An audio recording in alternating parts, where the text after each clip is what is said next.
आपल्या प्रचाराला परत सुरुवात करूया. धन्यवाद. प्रशांतजी गाडगे या आज पक्ष म्हणून उमेदवार आहेत, त्यांना आमच्या शुभेच्छा. पहिल्या प्रथम आणि त्यांनी जे सांगितलेलं जो हमला आमच्यावर झालेला आहे त्याच्यावर आणखी हे सांगतो. ते नंतर आम्ही सामाजिक याच्यामध्ये बसून सोडायचा प्रयत्न आमचा चाललेला, सगळ्यांची आम्ही कॉन्टॅक्ट केलं समाज बांधिलकी म्हणून. पण राहुल नार्वेकर हे जे आमदार मुख्य विधानसभा अध्यक्ष माझ्या मोठं महत्वाचं पद भूषवलेले व्यक्ती, त्यांच्याकडे एक बाईला पाठवलं आणि त्या अभिषेक शिंदे यांच्या माध्यमातून त्या पोलीस स्टेशनला पाठवलं होतं. आणि मला काही अगदी कल्पना नाही, पण मी यांना पोलीस स्टेशनला एक साधी एनसी दिली आणि त्यासाठी मी गेलो तर एक बाई तिथे होती. त्या बाईने अगोदर स्टेटमेंट दिली होती, काय मला माहिती नाही. आणि मी तिकडे गेलो, म्हटलं माझी एनसी घ्या. तर तिकडच्या ज्या मॅडम होत्या ड्युटी ऑफिसर PSI, त्यांनी मला सांगितलं रवी साहेब तुमच्या विरोधात त्या बाईने तक्रार. त्या बाईचा माझा संबंध काही नाही, ना तिची बोलणं झालं ना तिला मी ओळखलं. पण त्या बाईने मला ओळखलं, कारण मी आता प्रशांत गाडगे सांगितलं की आपल्या पोरांनी चांगल्या पद्धतीने लोकसेवा करतो, जनसंपर्क आहे लोकांच्या काय आहे. त्या बाईने ओळखण्यात रडायला लागली आणि मग त्या मॅडमला सांगितलं होतं की माझ्यावर हात टाकला, माझा पदर खेचला, मला फारसा काढला आणि 10-15 महिला घेऊन मारत होती. पण त्या बाईने मग ते व्याख्या होतं, मला हे सर्व अभिषेक शिंदे यांनी शिकवून पाठवलं होतं आणि ही खोटी तक्रार द्यायला. आणि म्हणजे या पद्धतीने षडयंत्र कुठेतरी दाबण्याचा लांछनास्पद बाब आहे. एखादा मी प्रतिष्ठित ओळखीत अशा व्यक्तीवर जर तुम्ही विनयभंगाचा 354 कलम लावत असेल तर सर्वसामान्य, आणि हे केलेले आहेत, माझ्याकडे भरपूर उदाहरण आहेत असे खोटे नाटे करू. आज माझ्या त्या बाईने मला ओळखलं, एक नशीब तिने मागे घेतलं, नाही तर माझी केस दाखल झाली असते. दुसरी गोष्ट, आज यांनी सांगितलं ससून डाग हा रोजगार तर झालाच, पण प्रशांतजी तुम्हाला सांगतो सगळ्यात मोठा आमच्या मच्छीमार एवढा मोठा घात, उडान पूल याच्याबरोबर त्यांनी मरीना प्रकल्प हा मुख्यमंत्री इलेक्शनच्या अगोदर मुख्यमंत्र्यांकडे भेटून बैठक लावून आणि त्यांना आणि आमच्या संस्था आहे किंवा आमच्या मच्छीमारांना विश्वासात न घेता तिकडे बैठक लावली आणि तिकडे तो मंजूर करून आणला. या पेपरात आल्याबरोबर आम्ही ताबडतोब MMRDच्या यांना भेटून आलो. मग तिकडे विरोधात हे दिलं, कारण आम्हाला फक्त उडानपूल माहिती होतं, पण मरीना हा नवीन प्रकल्प कुठून आला.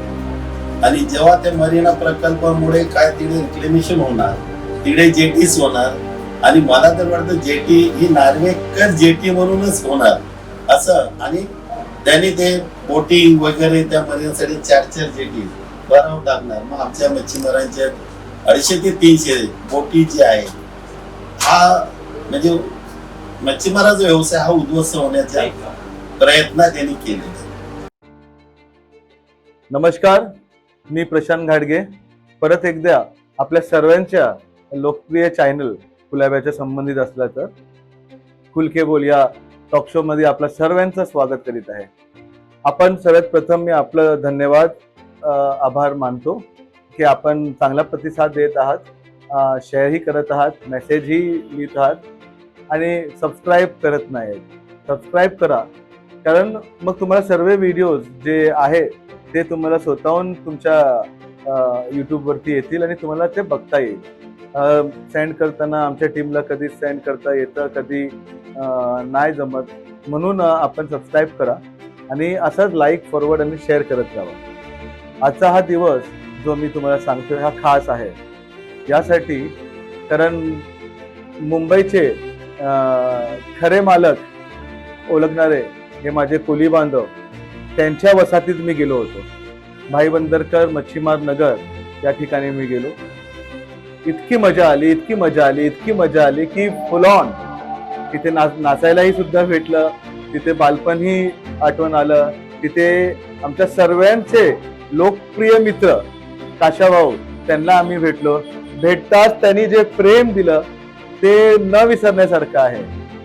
अशा वसाहतीमध्ये जाणं जिथे इतके चांगले लोक राहतात, मनाने इतके छान आहेत ते, पण आमचे एक माननीय आहेत, त्यांना त्यांचं फक्त ते मन आणि त्यांचं मुद्दे इलेक्शनच्या पार्श्वभूमीवरतीच बघता येतं.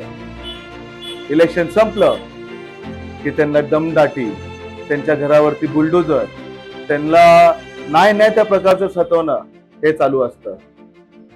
या भूखंडाचं वैशिष्ट्य म्हणजे मी मच्छिमार नगर 1 नंबर 2 नंबर 3 नंबर 4 नंबर अशा ठिकाणी मी जाऊन आलो. 4 नंबर पासून मी सुरुवात केलं. तिथे मला नाही वाटत की कोणत्या प्रकल्पाची जरूरत आहे. खुशीने ते राहत आहेत. कुठले स्लम असतात तिथे प्रकल्प केला पाहिजे आणि कोणते स्लम असतात तिथे प्रकल्प करून काही अर्थ नाहीये. कारण आज ते मोठे कुटुंब झालेले आहेत आणि कोली बांधव हे इतरांसारखे सेपरेट राहणारे मधले नाही आहेत. ते फॅमिलीला घेऊन राहतात. सर्व कुटुंब एकत्र राहतात. एक कुटुंबामध्ये नाही बोललं तरी 20 ते 25 लोक राहतात. त्यांना फ्लॅट सिस्टम मध्ये घेऊन जाणं हे पूर्णपैकी चुकीचा निर्णय असतो. अशा संबंधित तिकडच्या स्थानिक आमदारांनी तिथे नगरसेवकचे काम करण्याच्या ऐवजी तिथे आमदारांचं काम केलं पाहिजे होतं. लोकांची समज टाकायला पाहिजे होतं. त्यांचं ते फोटो पासची समस्या आहे. त्यांचं एक घरांचा फोटो पास आहे, बाकी इतर घरांचे फोटो पासच नाहीयेत त्यांचे. आणि इतर घरामध्ये कुटुंब राहतात आणि कुटुंब ते आता राहत नाहीयेत.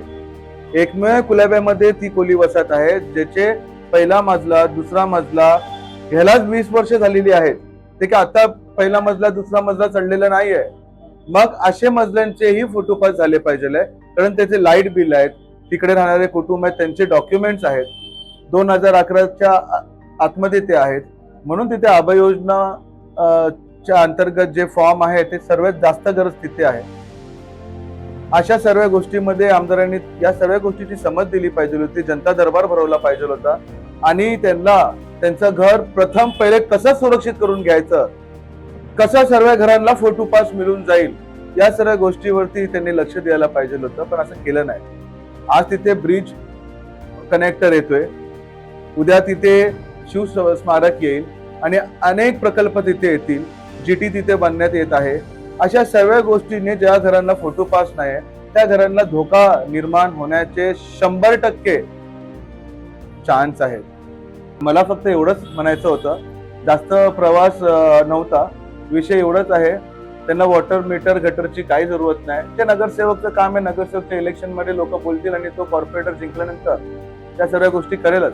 पण प्रथम म्हणजे जे आपले माननीय आमदार होते त्यांनी 5 वर्षाआधी या सर्व गोष्टीवरती लक्ष टाकायला पाहिजे होतं, काम करायला पाहिजे होतं, पण केलेलं नाहीये.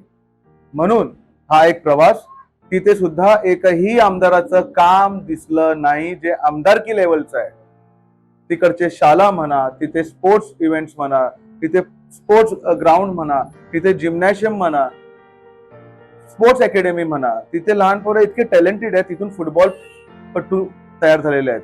तिथून बरेच जे स्पोर्ट्स आहेत आपल्या महाराष्ट्राचे तिथून बरेच जणांनी प्रतिनिधित्व केलेलं आहे. अशा वसाहतीमध्ये एकही प्रकल्प न आढळून आल्याने मी चिंता आहे की बाबा आमदार हा झाला कशाला.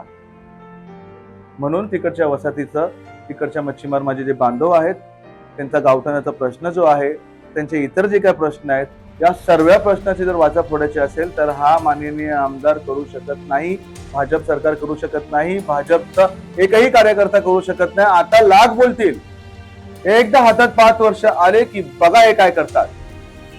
आधीचे आंदोलन झालेले आहेत, त्याचा अनुभव झालेला आहे. एकही मंत्री तुमच्या आंदोलनामध्ये येऊ शकला नाही तुमची समज घे किंवा तुमच्या बाजूनी झगडायला. ही संधी भेटलेली आहे.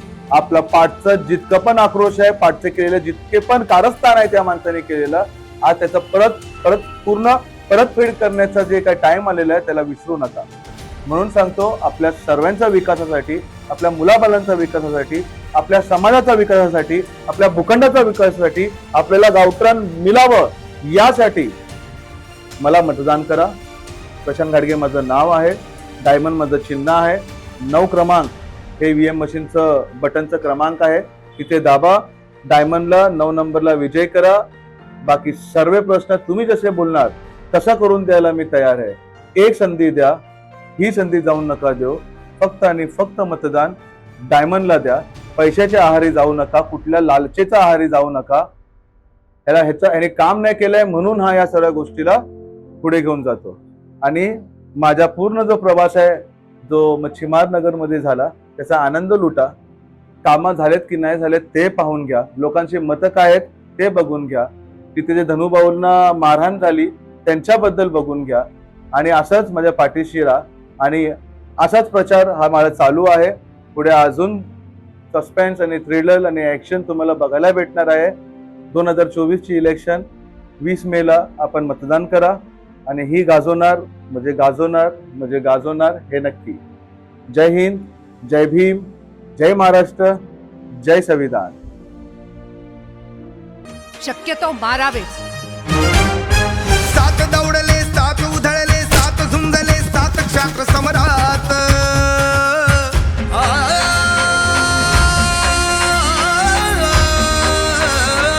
सात दौडले, सात उधळले, सात झुंजले, सात क्षात्र समरात. सात ही ताऱ्यातून उल्कापात, कडकड कडे उन्हात दामिनी पात.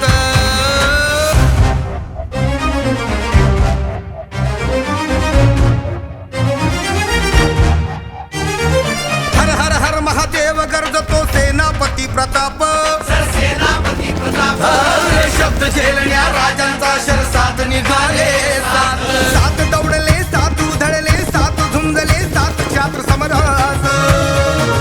सातही ताऱ्यातून उल्कापात, कडकड कडे उन्हात दामिनी पात.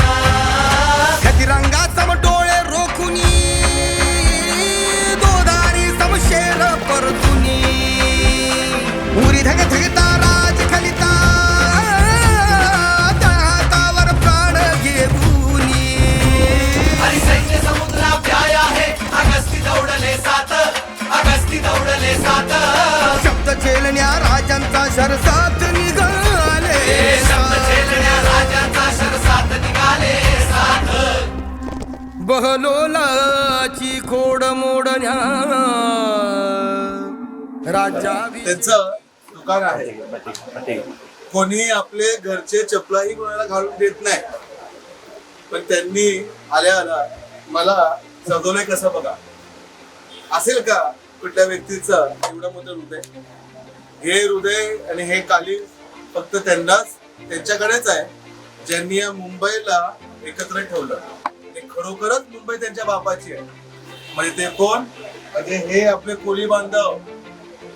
हे दिलदार आहेत, दिलदार होते आणि दिलदारच असणार. म्हणून मुंबईमध्ये हे इतर जातीचे लोक आले आणि राहायला गेले. आणि आज त्यांच्या जीवावरती हा सरकार आणि हे आमचे माननीय आमदार उठलेत. आज मच्छीमार नगर मध्ये जो ब्रिजचा संकल्प येतोय त्याच्या आधी किती घरं आहेत त्याची सर्वे झाली का? किती घरांकडे फोटो पास आहे याचा विचार करण्यात आला का? जी माणसं लालबागच्या राजाचं विसर्जन करतात आणि आजकालचं नाही, जो लालबागचा राजा कोणाला माहिती नव्हतं, त्याचं पिढीन पिढीपासून जे माणसं आज आपलं मुंबईचं दैवत राखतात, मुंबईला राखतात. आज त्यांचा गावठणांचा प्रश्न, त्यांच्या घरांचा प्रश्न, त्यांचा कुठलाही प्रश्न असो त्याच्यावरती लक्ष केंद्रित करून त्यांना का तुम्ही देऊ शकत नाही? त्यांच्या जागेवरती मुंबई बांधली की नाही? तर आधी मुंबई त्या ब्रिटिशरांनी इंद्रदेवाला खोज करून इथे स्थापना केली काय भूखंडाची? त्यांनी पण बनवलेले भूखंड आहेत, त्यांचा रोजगार इथे आहे. उद्या शिव स्मारक असो, विरोध कोणाला कसलाच नाहीये. त्यांच्या रोजगारावरती जर पोटावरती जर पाय आलं, जर सॉसनडॉगला तुम्ही स्थलांतरित केलं करंजाला, तसं जर इकडची गोष्ट रोजगाराची स्थलांतरित झाला तर जी दयाळू माणसं आज या मुंबईला लाभलेली आहे आणि ज्यांची मुंबई आज आपण घेतलेली आहे असं आपण मानतो, मग त्यांच्या जागेचं काय? त्यांच्या भूखंडांचं काय? 5 वर्षामध्ये हे आपले माननीय आमदार जे पाणीदार वॉटर मीटर करून फिरतात ना, 5 वर्षामध्ये येऊन जनता दरबार बसून त्यांचं इतकं मोठं आंदोलन झालं होतं शिव स्मारकाच्या टायमाला. बसून कधी यांची विचारपूस केली का? तुम्हाला काय हवे का हे सांगितलं का? प्रकल्प फक्त पाणी बाथरूम वरतीच असतं का? अरे हा गलतीने आमदार बनलेला याला नगरसेवक बनायला पाहिजे. आमदारकीची कामं सोडतो आणि हे वेशभूषा घालून मला खरोखरच कोळी बांधवांच्या मनात काय अडचण असेल ते समजलं. यांनी किती वेळा टोपी घातली असेल आणि टोपी पिळण्याचं काम कोळी बांधवांचं केलं असणार. प्रसिद्धी पाहिजेलाय, ताकद पाहिजेलाय, क्राऊड पाहिजेलाय, तर इकडच्या माणसांना खुश करायला यायचं. इलेक्शन मध्ये जिंकायचं आहे, 5 वर्ष गायब आणि शेवटचे 1 महिना यायचं आणि भरभरून द्यायचं काय पाणी. दुसरं गटर. अरे एकदा पडून मरणार तुम्ही त्या गटरामध्ये. पण इथे काही विकास झालेला नाहीये. आज आमदारकीच्या लेवलचं जे काम झालेलं पाहिजे त्याचं एकही नाही.